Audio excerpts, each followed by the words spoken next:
Brasil é um dos 10 países onde mais se desperdiça comida, de acordo com dados da Organização das Nações Unidas para a Agricultura e Alimentação. Enquanto isso, 13 milhões de pessoas passam fome no país. No Rio de Janeiro, mais de 500 mil vivem abaixo da linha da pobreza, o que representa 3,77% da população do estado.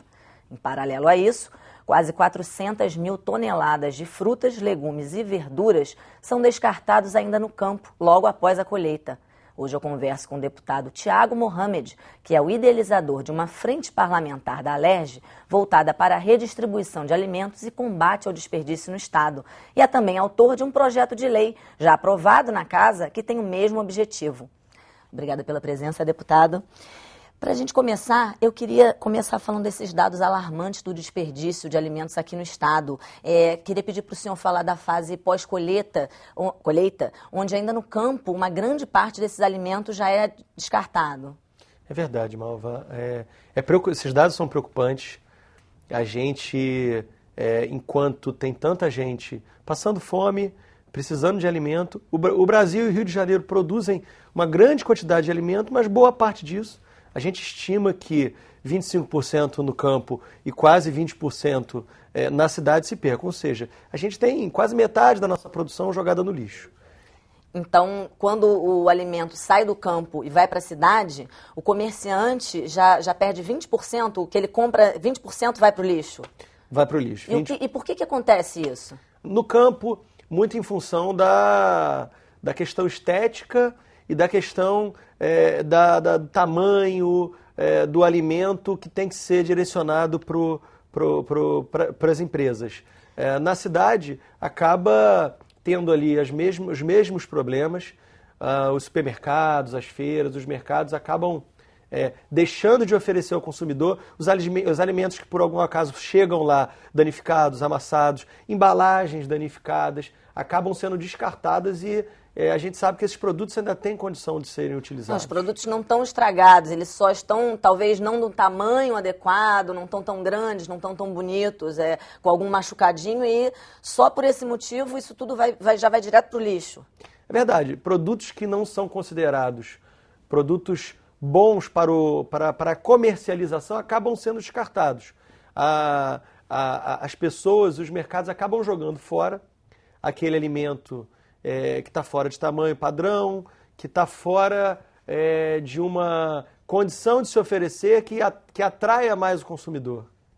E depois que existe uma questão do transporte, né? Que seria o maior gargalo, talvez, que quando o alimento é transportado, parece que os agricultores usam umas caixas de madeira que não são adequadas, mas ao mesmo tempo não existem embalagens que seriam boas e acessíveis ao preço para eles fazerem esse transporte. Eu acho que é lógico que o transporte, em qualquer lugar do mundo, o transporte vai acabar danificando alguma coisa. Mas o transporte eu não considero que seja o responsável pelo descarte de todos os alimentos. Eu acho que o transporte tem que ser mais cuidadoso, a gente tem que buscar meios de transportar isso melhor, de fazer chegar no destino para venda de uma maneira mais ideal para o consumo, mas acaba que a gente precisa mudar a lógica do que é o alimento próprio para o consumo. O que pode ser descartado e o que não pode ser descartado.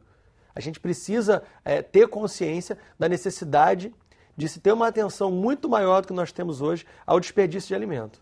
Porque esses dados é completamente conflitante. A quantidade de pessoa que passa fome com a quantidade de alimento que é desperdiçado.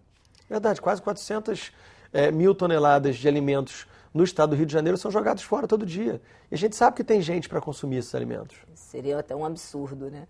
E o SEASA tem um programa de segurança alimentar e nutricional que tem um banco de alimentos. Eu queria que o senhor explicasse para a gente como é que funciona esse programa, o que eles fazem com esses alimentos. O projeto do SEASA é muito bom. É um projeto que visa distribuir, doar aqueles alimentos que ali mesmo no SEASA acabam não sendo comercializados e são próprios para o consumo. É um programa bom, mas não tem ainda uma amplitude em todo o estado. Ele atende um número limitado de instituições, ele não tem ainda a abrangência que a gente imagina que pode ter para levar esse alimento ao número maior de pessoas. O SESC também tem um programa de redistribuição de alimentos também, que eles tocam e funciona bem. O que a gente tem hoje são iniciativas isoladas. Iniciativa do SEASA, iniciativa do SESC, uma ou outra iniciativa de alguma empresa, mas política pública contra o desperdício de alimentos, de combate ao desperdício de alimentos, nós não temos ainda. Por isso, a ideia de se criar a frente parlamentar contra o desperdício e criarmos o projeto de lei que nós criando a política de redistribuição de alimentos no Estado. E a questão do desperdício ela é muito mais ampla, né, deputado? Não é só o alimento que é descartado. Na hora, desde o plantio, envolvendo a colheita, o transporte, até ele chegar nos supermercados, envolve energia, envolve os conservantes, envolve uma série de coisas que acabam sendo também desperdiçadas, inclusive água, né? Sem dúvida, a gente tem que pensar nos aspectos sustentáveis dessa cadeia produtiva. Quando você desperdiça o alimento, tudo aquilo que você usou na produção daquele alimento, você está desperdiçando. Né? Energia, água, enfim, todos os recursos de trabalho, a força de trabalho que você emprega ali e o dinheiro que você investe para produzir aquele alimento está sendo jogado no lixo também. Então, se a gente desperdiçar menos, se a gente aproveitar melhor os alimentos, a economia agradece, a economia, não só a parte financeira, a economia de água, a economia de energia e por aí em diante. Porque o Estado hoje vive uma crise hídrica, vive uma crise de energia, então afeta isso tudo, todas essas áreas. Hoje a gente vive uma crise hídrica muito séria e se pensar que uma quantidade de água imensa envolve toda uma plantação dos alimentos, né? É isso, você imagina. Se a gente tem quase 400 mil toneladas de alimentos sendo jogadas no lixo no estado do Rio de Janeiro, o quanto de água foi gasto para produzir isso? O quanto de água foi desperdiçada na produção desses alimentos? Uma coisa puxa a outra, a gente não pode dissociar as coisas. A gente tem que ter uma atenção redobrada em função de todas essas variáveis que a gente tem que avaliar e trabalhar para evitar. E tem uma lei tramitando no Congresso há mais de 10 anos, não sei se são 17, o senhor deve saber melhor isso, que é uma lei chamada popularmente do Bom Samaritano, que ela é justamente para tentar facilitar a doação dos alimentos, porque a legislação hoje ela é muito dura, né, deputado? Pelo que eu li, prevê até 5 anos de prisão para caso a pessoa que receba o alimento doado tenha algum problema decorrente daquilo. Eu queria que o senhor falasse primeiro especificamente dessa lei que está tramitando no Congresso. Às vezes, as pessoas fazem projetos de lei, apresentam com a melhor das intenções, com a intenção de sanar um problema, mas aquilo acaba sendo inviável. Essa lei tem uma intenção maravilhosa, que é a intenção de evitar o desperdício, de fazer o alimento chegar à mesa do número maior de pessoas.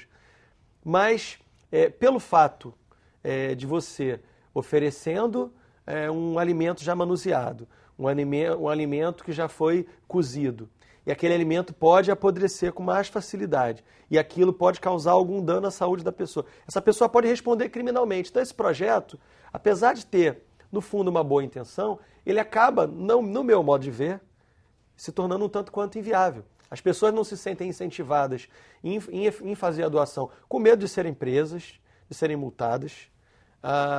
E acho que com razão. Eu tenho dúvidas se a gente deve seguir numa legislação dessa de doação de alimentos processados. Eu não vejo... Essa lei ela é especificamente só para... Alimentos já processados. Ela inclui alimentos já processados. Você pega lá uma sobra limpa de um restaurante, você poderia doar. Mas se você doar e alguém passar mal, você pode responder criminalmente pelaquela doação que você fez na melhor das intenções. Então, você não vai conseguir, a lei não vai ter o poder de obrigar os estabelecimentos a doar, e os estabelecimentos também não se sentirão incentivados a doar pelas penalidades que eles podem sofrer. Os restaurantes, a maior justificativa dos restaurantes para não doarem essas sobras é exatamente essa questão criminal, digamos assim, né? Sem dúvida, o Código Civil e a legislação criminal penaliza se acontecer alguma coisa, se tiver uma denúncia que o alimento doado por ele foi causa de mal-estar em alguém, eles são penalizados. Então, eu acho que os comerciantes, estabelecimentos têm razão em ter o cuidado. O que eu acho que a gente tem que fazer é buscar outras medidas de fazer esse alimento chegar às pessoas, mas que não seja um alimento processado, que seja um alimento que chegue de maneira mais segura à população. Mas o senhor não acha que também existe um desperdício muito grande nos restaurantes? Acho que tanto os restaurantes que são à la carte, quanto os restaurantes que são aquilo, desperdiçam uma quantidade gigantesca de alimentos, né?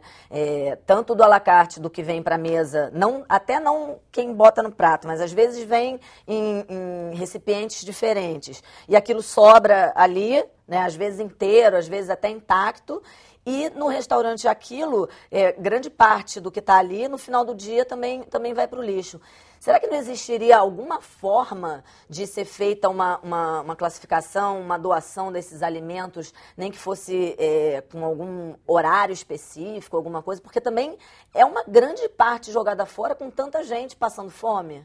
Olha, a ideia da frente parlamentar que nós criamos é que ela trate de maneira ampla da redistribuição e da doação de alimentos em todo o Estado. Esse é um tema que a gente pode debater e deve debater. Buscar soluções, buscar conversar com a vigilância sanitária, buscar conversar com os representantes de restaurantes, para ver que alternativa nós teríamos para fazer essa doação com segurança. Mas, por enquanto, eu acho que a gente tem que procurar educar, procurar orientar. Vamos fazer porções menores para evitar o desperdício quando for à la carte. Quando for um buffet, uma comida aquilo, é um pouco mais difícil.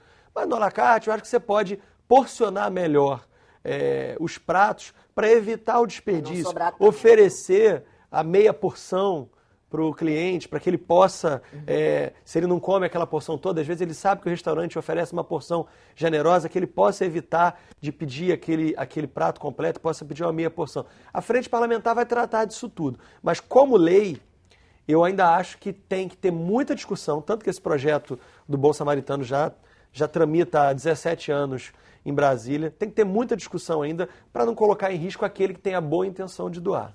Vou pedir um minutinho para o senhor deputado. Olha, a entrevista vai para um rápido intervalo. Voltamos já já. Não saia daí.